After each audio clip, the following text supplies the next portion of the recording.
Welcome to a new blog. तो यहाँ मैंने दूध उबाल लिया है क्योंकि मुझे जमाना है दही, क्योंकि अब नवदुर्गे के व्रत स्टार्ट होने वाले हैं तो उसकी तैयारी भी करनी है। और यहाँ मैं बना रही हूँ सम्राट के लिए ठंडाई। मैंने मिल्क ले लिया है और ये रही ठंडाई, क्योंकि पूरे टाइम ना मतलब चाय मैं उसको एक बार ही प्रेफर कर रही हूँ देना, क्योंकि बार बार चाय देना ठीक नहीं है। तो अब बनाती हूँ मैं ठंडाई। लेट्स सी उसे पसंद आए, क्योंकि बच्चों के लिए भी ना ज़्यादा मतलब ये सब चीज़ें सही नहीं है। अब वो आजकल स्कूल जा के ना बस मम्मी चाय दे दो चाय दे दो, उसे बहुत अच्छी लगती है चाय, क्योंकि मुझे चाय देनी नहीं है। तो अब डालते हैं ठंडाई।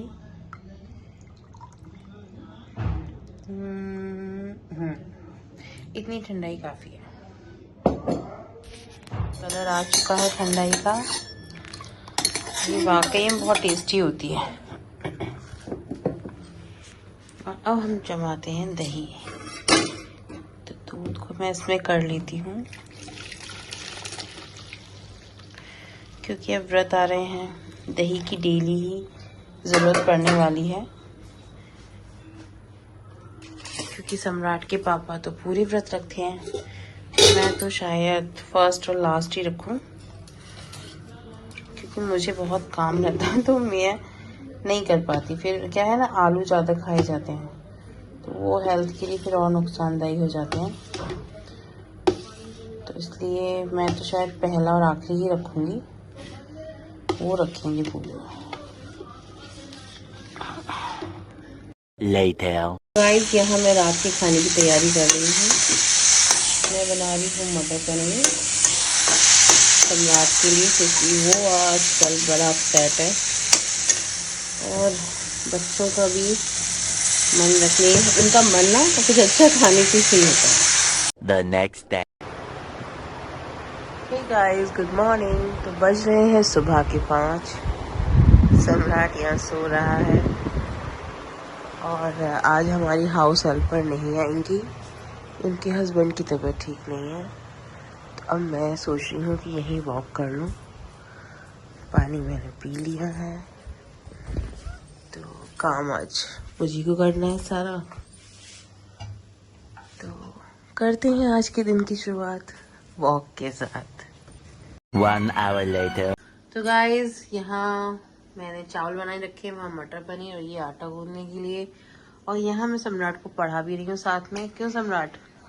तो 9 का टेबल बताओ क्या है? 9 1 जा 9, 9 2 जा 18, 9 3 जा 27, 9 4 जा 36, 9 5 जा 45, 9 6 जा 54, 9 7 जा 63, 9 8 जा 72, 9 9 जा 81, 9 10 जा 90। Very good. तो सम्राट ने अपना टेबल याद कर लिया है। वेरी गुड बेटा, वेरी गुड। अभी बस मुझे नाश्ता करा दिया है मैंने सम्राट को, खुद भी कर लिया, सब कुछ हो गया। बस अब आटा गूंद के सम्राट को नहलाती हूँ। और आज रात को ग्रहण है, तो सुबह 9 बजे से सूत तक लग जाएंगे। तो हमें उससे कल तो मेरी छुट्टी भी नहीं है स्कूल की। होनी चाहिए। हाँ, मतलब होनी चाहिए, क्योंकि कल नवमी का पहला दिन है, माता के दिन शुरू हो रहे हैं कल से। लेट्स सी, छुट्टी होगी वैसे। A few moments later। Hey guys, तो हम जा रहे हैं सम्राट को स्कूल छोड़ने। सम्राट बाबू स्कूल जा रहे हैं। देव अभी तक आया नहीं है। आज देव को देर हो रही है, तो फिर सम्राट और मैं ही जा रहे हैं। अच्छा है, सुबह सुबह ठंडी ठंडी हवा है, सूर्य देव निकल आए हैं, आराम से चलते हैं। क्योंकि आज सूरज देव जो है बहुत देर बाद निकले। नहीं, 7:40 हो गए हैं, टाइम से पहुंचना भी है ना स्कूल, तो चलना तो पड़ेगा। आराम आराम से चलो, कोई दिक्कत नहीं, हम टाइम पे हैं। Later। Hey guys, welcome to a new vlog। सम्राट को मैं स्कूल ड्रॉप कर आई हूँ। अभी ये कमरे सारे गंदे पड़े हैं, क्योंकि मैं अब इनकी सफाई करूँगी अच्छे से। आज मैंने सोचा है, क्योंकि ये ज़्यादा काम नहीं है मुझे, तो मैं करूँगी बहुत सारी सफाई। अभी मैंने कपड़े भी धुलने लगा दिए हैं यहाँ पे, क्योंकि थोड़े से कपड़े हैं, मैंने सोचा है कि मैं हाथ से ही धोऊंगी। और लेट्स सी, डस्टिंग अभी बची हुई है, वो भी करनी है। और आज मैंने सोचा है कि मैं अपने मंदिर को साफ़ करती हूँ, क्योंकि फिर नवदुर्गे शुरू हो रहे हैं। तो मंदिर को अच्छी तरीके से चमका दिया जाए, भगवान जी को चमका दिया जाए, वो बहुत ज़रूरी है। क्योंकि फिर सुबह कल इतनी अर्ली मॉर्निंग मुझे वक्त नहीं मिलेगा, तो इसीलिए अभी तक मेरी खांसी नहीं गई है। खांसी तो बहुत कम है, थोड़ा कोल्ड है, कोल्ड एंड कफ अभी है। सम्राट भी चला जाता है ना, तो मुझे अच्छा नहीं लगता, फिर बोर होने लगती हूँ। और वही हर लेडीज़ की problem, over thinking. I think सम्राट के पापा की ट्रेन मिस हो चुकी है, क्योंकि उनका फ़ोन स्टिल स्विच ऑफ आ रहा है। और उनको आना था कहीं ट्रेन से मुंबई, क्योंकि कहीं बाहर गए हुए थे वो, वहाँ से मुंबई से भी बाहर गए हुए थे। तो सो रहे हैं शायद, मिस कर दी उन्होंने अपनी ट्रेन।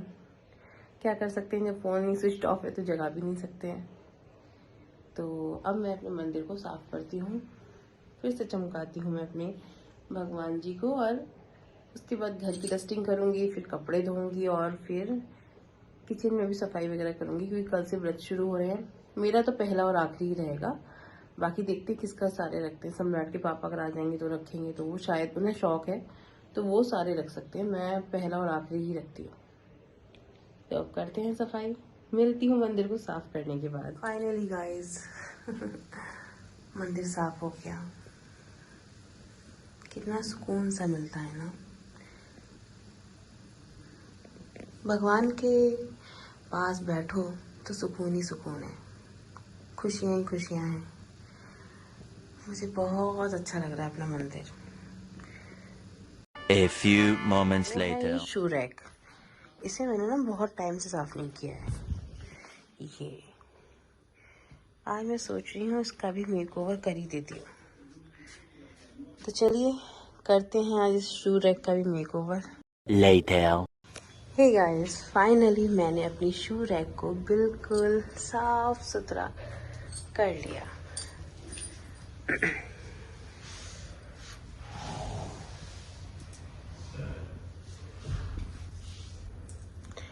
ये गाइस तो कपड़े धो लिए हैं और मैंने हाथ में ऐसे पकड़ लिए हैं, क्योंकि अभी ये थोड़े ड्राई हो गए हैं। अब मैं चलती हूँ छत पे और सुखाती हूँ इन्हें। 1 hour later. हे गाइस, कैसे हैं आप सब लोग? आई होप कि आप सब लोग बहुत अच्छे होंगे। मैं तो बहुत अच्छी हूँ, इन फूलों की तरह। फूल कितने सुंदर होते हैं ना, कितने प्यारे लगते हैं। आज इत्तेफाक हुआ कि मैंने पिंक ड्रेस पहनी और मुझे पिंक फूल ही मिल गए। मुझे बहुत पसंद है, बहुत ही प्यारे से है ना, अच्छे ना। तो अब जाके सारे काम से मैं फ्री हो गई हूँ, और सम्राट का टाइमिंग स्कूल का चेंज हो गया है, तो फिर सम्राट को स्कूल से भी लेने जाना है। पर मैंने सोचा कि तब तक मैं फ्री हूँ तो आप सबसे बात करती हूँ। तो कैसे हैं आप सब लोग? कमेंट करके बताया करिए, इतना हिचकिचाया मत करिए, कमेंट तो किया कीजिए। मुझे आपके कमेंट्स का इंतज़ार रहता है, मैं पढ़ना चाहती हूँ ना कि आप क्या कहना चाहते हैं मुझसे, तो प्लीज़ करा करिए। तो आज जब मैंने सारे घर की और सफाई करी ना, तो मुझे बड़ी खुशी हुई, क्योंकि कल से नवदुर्गे स्टार्ट है। तो हैप्पी नवरात्रि आप सबको, बहुत बहुत मंगलमय हो चैत्र का ये महीना आप सबके लिए। और अब तो बहुत अच्छा होने वाला है, क्योंकि चैत्र में यहाँ पर काशीपुर में चैती का मेला लगता है। तो बच्चों के लिए तो बहुत मज़े हैं, क्योंकि सम्राट को ले जाऊंगी मैं, उसे अच्छा लगेगा। इसमें काम से फ्री होने के बाद जब मंदिर की सफाई कर रही थी, तो कुछ देर में भागवत गीता पढ़ने बैठ गई। फिर मुझे याद आया, उसमें एक बात लिखी हुई थी, काम क्रोध मद लोभ सब नाथ नरक के पंथ। सारे जीवन का सार इसी में तो है।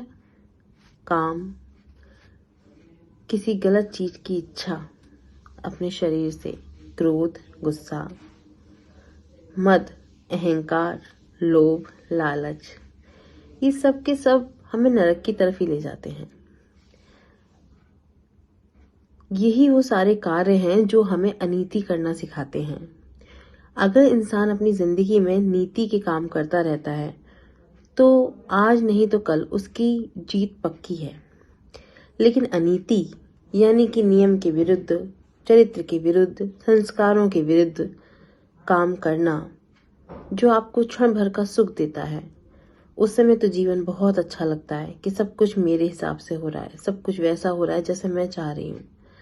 लेकिन उसमें सच्चाई नहीं होती है। वो क्षण भर का सुख आपके पूरे जीवन को और आने वाले जाने कितने जीवनों को आपके नष्ट कर देता है।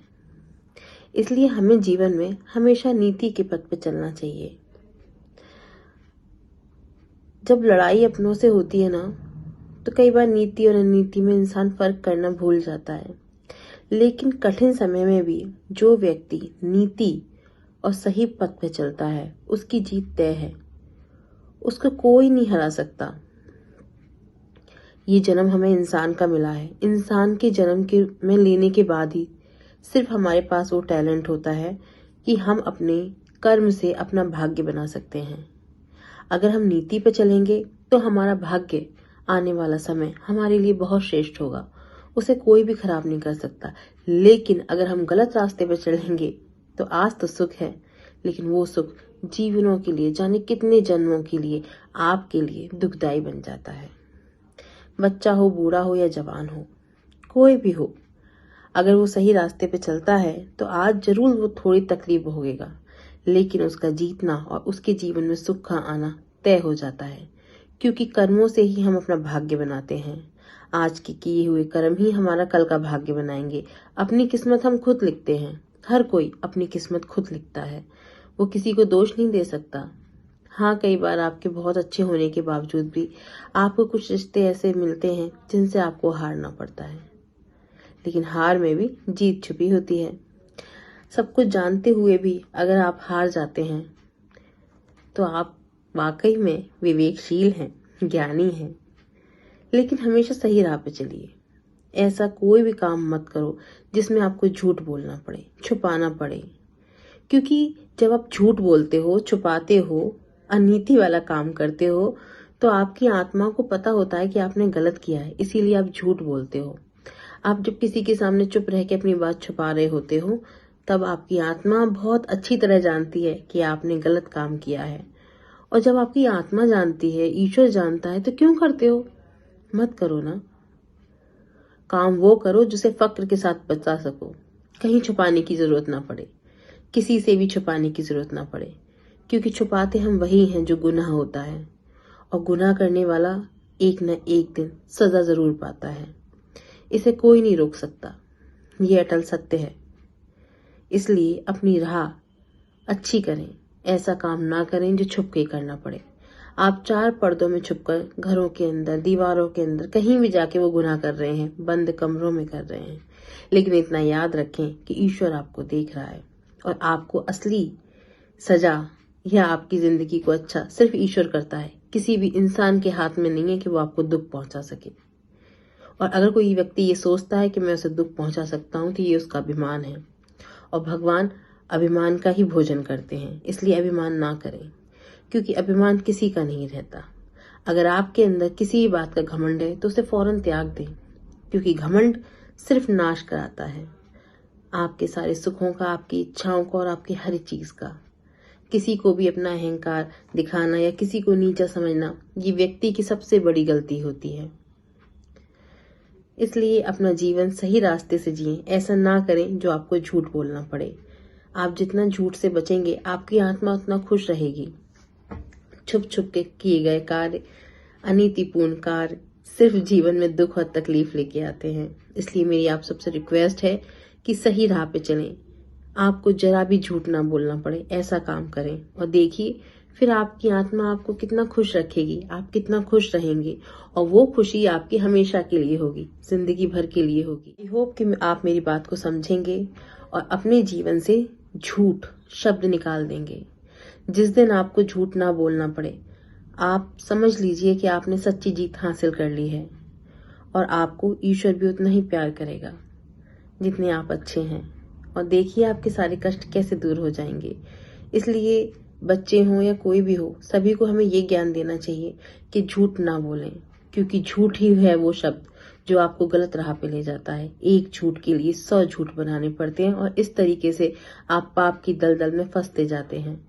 तो उस दलदल से निकलें, भगवान का स्मरण करें और देखें कि आपकी राह कितनी आसान हो जाएगी। इसी सोच के साथ मैं आज के इस ब्लॉग को एंड करती हूँ। कल फिर मिलते हैं आपसे एक नए ब्लॉग के साथ। होप सो कि आपको अच्छा लगा हो। अच्छा लगा हो तो लाइक कीजिएगा, सब्सक्राइब कीजिएगा और कमेंट कीजिएगा। तो मिलते हैं कल एक और नई सोच के साथ। Bye bye.